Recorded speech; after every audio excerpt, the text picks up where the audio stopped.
You will hear a number of different recordings, and you will have to answer questions on what you hear.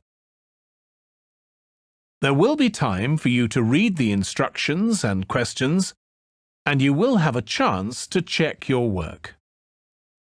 All the recordings will be played once only. The test is in 4 sections. At the end of the test, you will be given 10 minutes to transfer your answers to an answer sheet. Now turn to Section 1.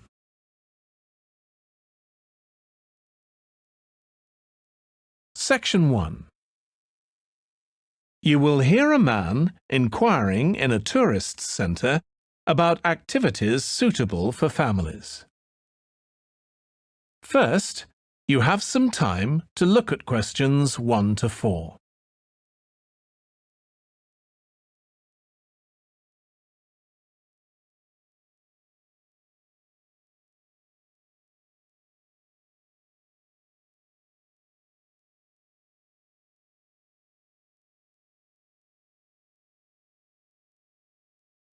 Now we shall begin. You should answer the questions as you listen because you will not hear the recording a second time. Listen carefully and answer questions 1 to 4. Hi, can I help you? I'd like to find out if you have any excursions suitable for families. Sure. How about taking your family for a cruise? We have a steamship that takes passengers out several times a day. It's over 100 years old. That sounds interesting. How long is the trip? About an hour and a half. And don't forget to take pictures of the mountains. They're all around you when you're on the boat and they look fantastic. Okay. And I assume there's a cafe or something on board? Sure. How old are your children? My daughter's 15 and my son's 7. Right. Well, there are various things you can do once you've crossed the lake to make a day of it. One thing that's very popular is a visit to the country farm. You're met off the boat by the farmer and he'll take you to the holding pens where the sheep are kept. Children love feeding them. My son would love that. He really likes animals. Well, there's also a 40-minute trek round the farm on a horse if he wants. Do you think he'd manage it? He hasn't done that before. Sure. It's suitable for complete beginners. Good. And again, visitors are welcome to explore the farm on their own, as long as they take care to close gates and so on. There are some very beautiful gardens along the side of the lake which also belong to the farm. They'll be just at their best now. You could easily spend an hour or 2 there. Okay, well, that all sounds good. And can we get lunch there? You can, and it's very good, though it's not included in the basic cost. You pay when you get there. Right. Before you hear the rest of the conversation, you have some time to look at questions 5 to 10.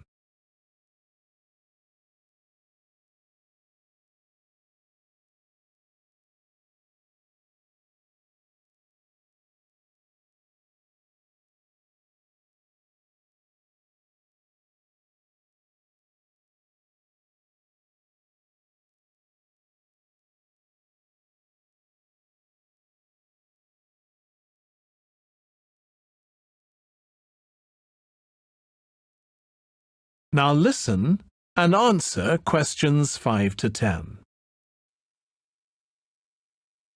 So, is there anything else to do over on that side of the lake? Well, what you can do is take a bike over on the ship and then go on a cycling trip. There's a trail there called the Back Road. You could easily spend 3 or 4 hours exploring it, and the scenery's wonderful. They'll give you a map when you get your ticket for the cruise. There's no extra charge. What's the trail like in terms of difficulty? Quite challenging in places. It wouldn't be suitable for your 7-year-old. It needs someone who's got a bit more experience. Well, my daughter loves cycling, and so do I, so maybe the 2 of us could go, and my wife and son could stay on the farm. That might work out quite well. But we don't have bikes here. Is there somewhere we could rent them? Yes, there's a place here in the city. It's called Ratcheson's. I'll just make a note of that. How do you spell it? Ratchesons.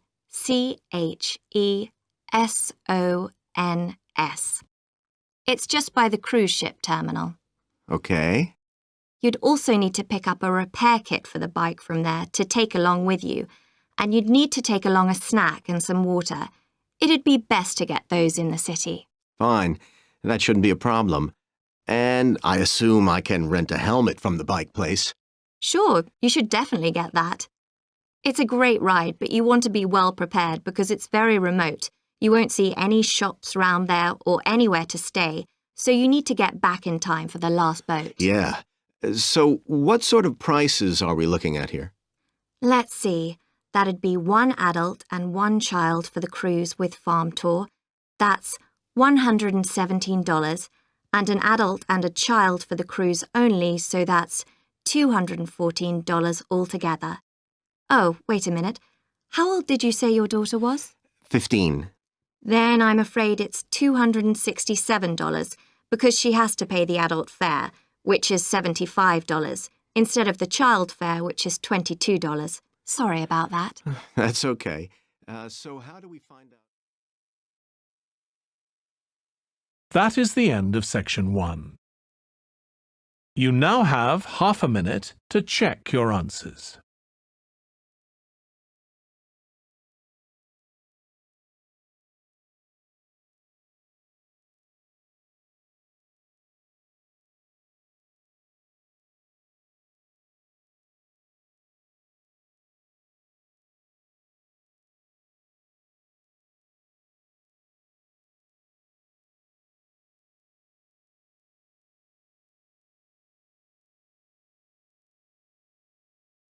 Now turn to section 2.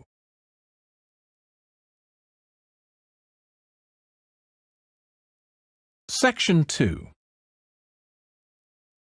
You will hear a restaurant manager talking to a small group of new staff who are starting work as kitchen assistants in a restaurant. First, you have some time to look at questions 11 to 16.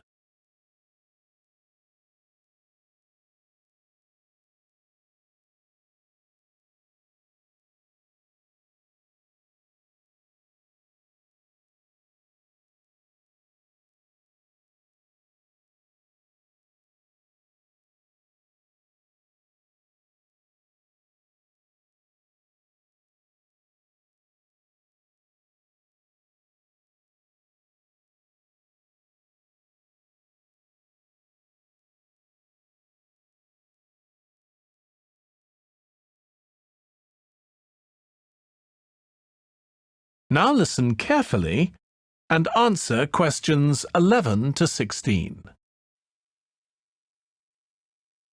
Good morning, everyone. My name's Joy Parkins, and I'm the restaurant manager. And I understand that none of you have had any previous experience as kitchen assistants. Well, you might be feeling a bit nervous now, but most of our kitchen assistants say they enjoy the work. OK, they might get shouted at sometimes, but it's nothing personal. And they're pleased that they have so many different things to do, which means they never get bored. And I'll tell you straight away that if you do well, we might think about moving you up and giving you some more responsibility. Right, well, you've all shown up on time, which is an excellent start. Now, I'm glad to see none of you have unsuitable footwear, so that's good. You need to be careful as the floors can get very wet and slippery. Those of you with long hair have got it well out of the way, but some of you'll need to remove your rings and bracelets. Just put them somewhere safer today, and remember to leave them at home tomorrow, as they can be a safety hazard. Now, it's going to be a busy day for you all today. We don't have any tables free for this evening and only a few for lunch. Fortunately, we've got our head chef back. He was away on holiday all last week, which meant the other chefs had extra work. Now, I'll tell you a bit more about the job in a minute, but first some general regulations. For all of you, whatever your age, there's some equipment you mustn't use until you've been properly trained, like the waste disposal system, for example, for health and safety reasons.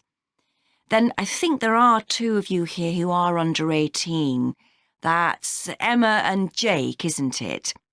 Right, so for you 2, the meat slicer is out of bounds, and of course none of you are allowed to use the electric mixer until you've been shown how it works. Now, you may have heard that this can be a stressful job, and I have to say that can be true. You'll be working an 8-hour day for the first week, though you'll have the chance to do overtime after that as well if you want to. But however long the hours are, you'll get a break in the middle.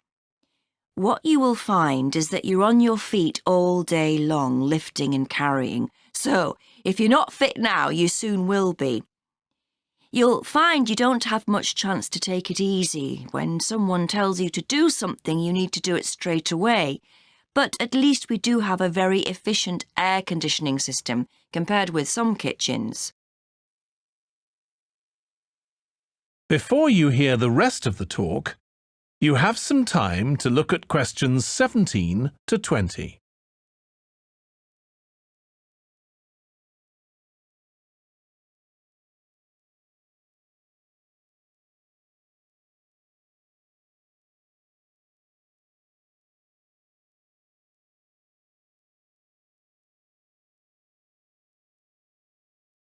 Now listen and answer questions 17 to 20.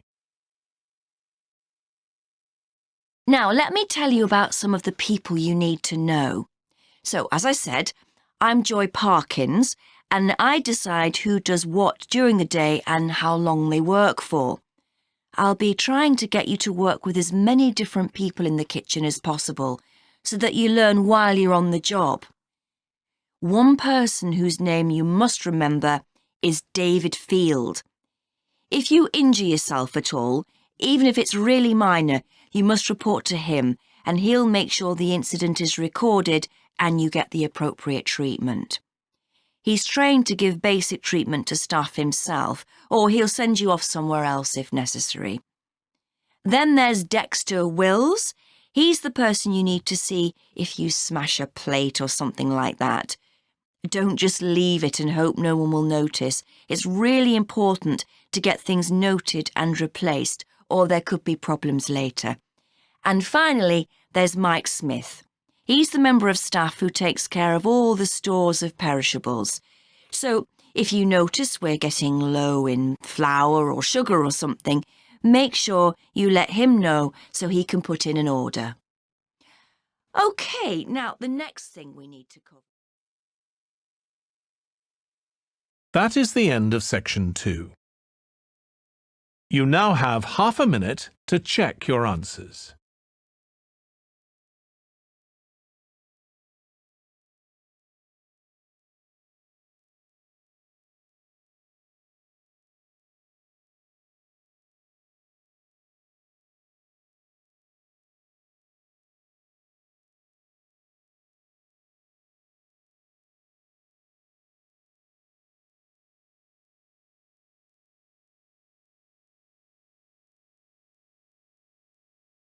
Now turn to section 3.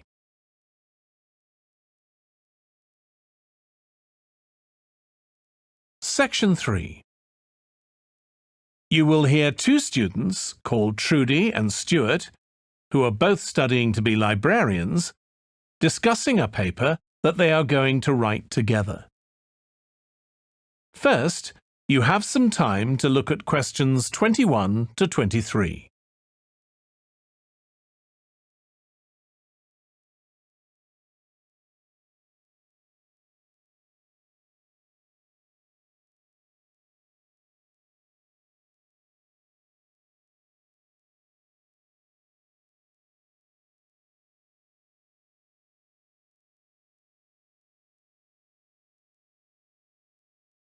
Now listen carefully and answer questions 21 to 23. OK, Stuart, we need to start planning our paper on public libraries. Have you thought of an angle yet? Well, there's so much we could look into. How libraries have changed over the centuries, for instance, or how different countries organise them. What do you think, Trudy? Maybe we should concentrate on this country and try and relate the changes in libraries to external developments, like the fact that far more people can read than a century ago, and that the local population may speak lots of different languages. We could include something about changes in the source of funding too. Yes, but remember we're only supposed to write a short paper, so it's probably best if we don't go into funding in any detail. Right. Well, shall we just brainstorm a few ideas to get started? OK. We obviously need to look at the impact of new technology, particularly the internet. Now that lots of books have been digitalised, people can access them from their own computers at home. And if everyone did that, libraries would be obsolete. Yes. But the digitalised books that are available online for free are mostly out of copyright, aren't they? And copyright in this country lasts for 70 years after the author dies. So you won't find the latest bestseller or up-to-date information. That's an important point. Anyway, I find it hard to concentrate when I'm reading a long text on a screen. I'd much rather read a physical book. And it takes longer to read on a screen. Oh, I prefer it. I suppose it's just a personal preference. I expect the libraries will go on evolving in the next few years. Some have already become centres where community activities take place, like local clubs meeting there. I think that'll become even more common. I'd like to think so. And that they'll still be serving their traditional function, but I'm not so sure. There are financial implications after all. What I'm afraid will happen is that books and magazines will all disappear and there'll just be rows and rows of computers. They won't look anything like the libraries we're used to. Well, we'll see. Before you hear the rest of the discussion, you have some time to look at questions 24 to 30.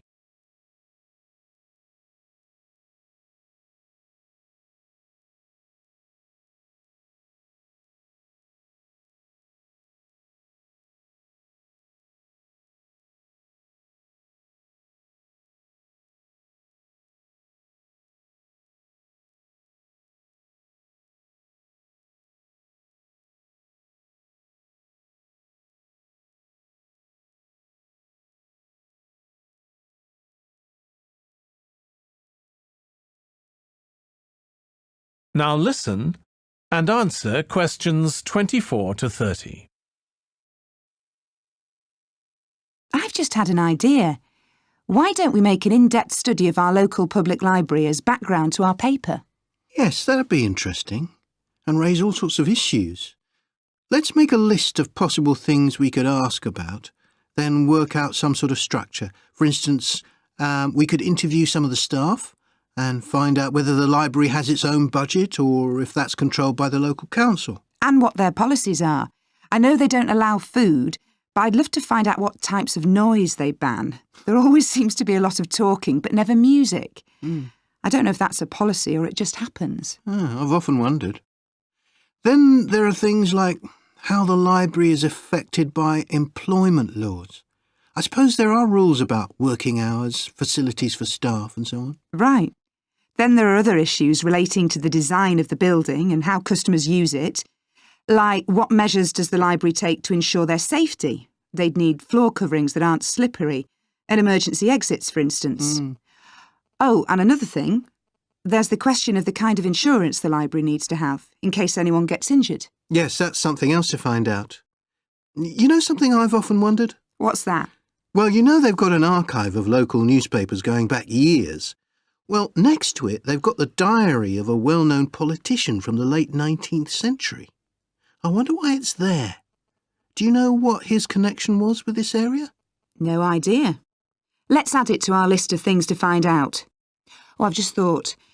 You know, people might ask in the library about local organisations, like sports clubs. Well, I wonder if they keep a database, or whether they just look online. Right. I quite fancy finding out what the differences are between a library that's open to the public and one that's part of a museum, for example. They must be very different. Then something else I'd like to know is... That is the end of section 3. You now have half a minute to check your answers.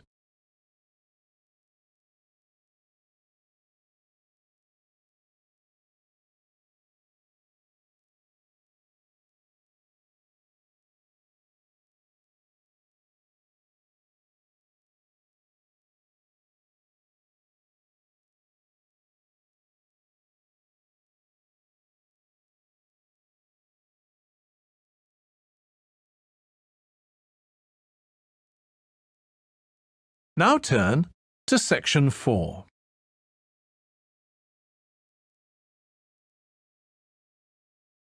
Section 4. You will hear part of a lecture for business students about business values. First, you have some time to look at questions 31 to 40.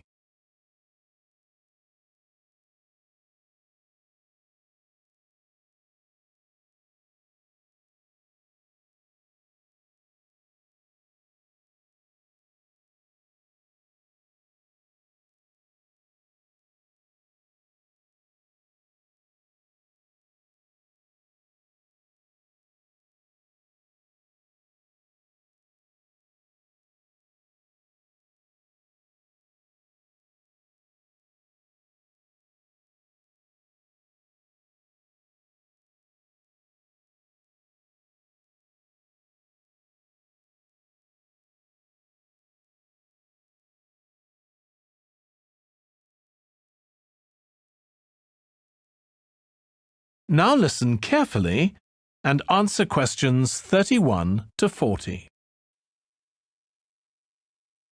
In public discussion of business, we take certain values for granted. Today, I'm going to talk about 4 of them: collaboration, hard work, creativity, and excellence. Most people would say they're all good things. I'm going to suggest that's an oversimple view. The trouble with these values is that they're theoretical concepts, removed from the reality of day-to-day business. Pursue values by all means, but be prepared for what may happen as a result. They can actually cause damage, which is not at all the intention. Business leaders generally try to do the right thing, but all too often the right thing backfires if those leaders adopt values without understanding and managing the side effects that arise. The values can easily get in the way of what's actually intended. Okay, so the first value I'm going to discuss is collaboration. Let me give you an example.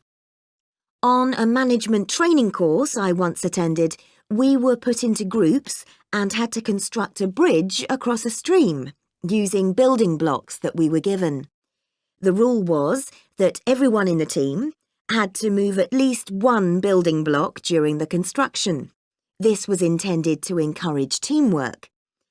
But it was really a job best done by one person. The other teams tried to collaborate on building the structure and descended into confusion, with everyone getting in each other's way. Our team leader solved the challenge brilliantly. She simply asked everyone in the team to move a piece a few centimetres to comply with the rule, and then let the person in the team with an aptitude for puzzles like this build it alone. We finished before any other team. My point is that the task wasn't really suited to team working, so why make it one? Teamwork can also lead to inconsistency, a common cause of poor sales. In the case of a smartphone that a certain company launched, one director wanted to target the business market, and another demanded it was aimed at consumers. The company wanted both directors to be involved, so gave the product a consumer-friendly name, but marketed it to companies. The result was that it met the needs of neither group. It would have been better to let one director or the other have his way, not both.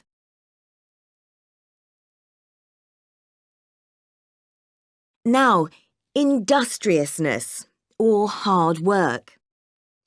It's easy to mock people who say they work hard. After all, a hamster running around in a wheel is working hard and getting nowhere. Of course, hard work is valuable, but only when properly targeted. Otherwise, it wastes the resources that companies value most, time and energy, and that's bad for the organisation. There's a management model that groups people according to 4 criteria: clever, hard-working, stupid, and lazy. Here, lazy means having a rational determination not to carry out unnecessary tasks. It doesn't mean trying to avoid work altogether. Most people display 2 of these characteristics, and the most valuable people are those who are both clever and lazy. They possess intellectual clarity and they don't rush into making decisions. They come up with solutions to save the time and energy spent by the stupid and hard-working group. Instead of throwing more man-hours at a problem, the clever and lazy group looks for a more effective solution. Next, we come to creativity. This often works well. Creating an attention-grabbing TV commercial, for example, might lead to increased sales. But it isn't always a good thing. Some advertising campaigns are remembered for their creativity without having any effect on sales. This happened a few years ago with the launch of a chocolate bar. Subsequent research showed that plenty of consumers remembered the adverts, but had no idea what was being advertised. The trouble is that the creator derives pleasure from coming up with the idea and wrongly assumes the audience for the campaign will share that feeling. A company that brings out thousands of new products may seem more creative than a company that only has a few, but it may be too creative and make smaller profits. Creativity needs to be targeted to solve a problem that the company has identified. Just coming up with more and more novel products isn't necessarily a good thing. And finally, excellence. We all know companies that claim they strive for excellence, but it takes a long time to achieve excellence. In business, being first with a product is more profitable than having the best product. A major study of company performance compared pioneers, that is, companies bringing out the first version of a particular product, with followers, the companies that copied and improved on that product. The study found that the pioneers commanded an average market share of 29%, while the followers achieved less than half that, only 13%, even though their product might have been better. Insisting on excellence in everything we do is time-consuming, wastes energy, and leads to losing out on opportunities. Sometimes second-rate work is more worthwhile than excellence. Make sure it's excellent sounds like a good approach to business, but the just get started approach is likely to be more successful. That is the end of section 4. You now have half a minute to check your answers.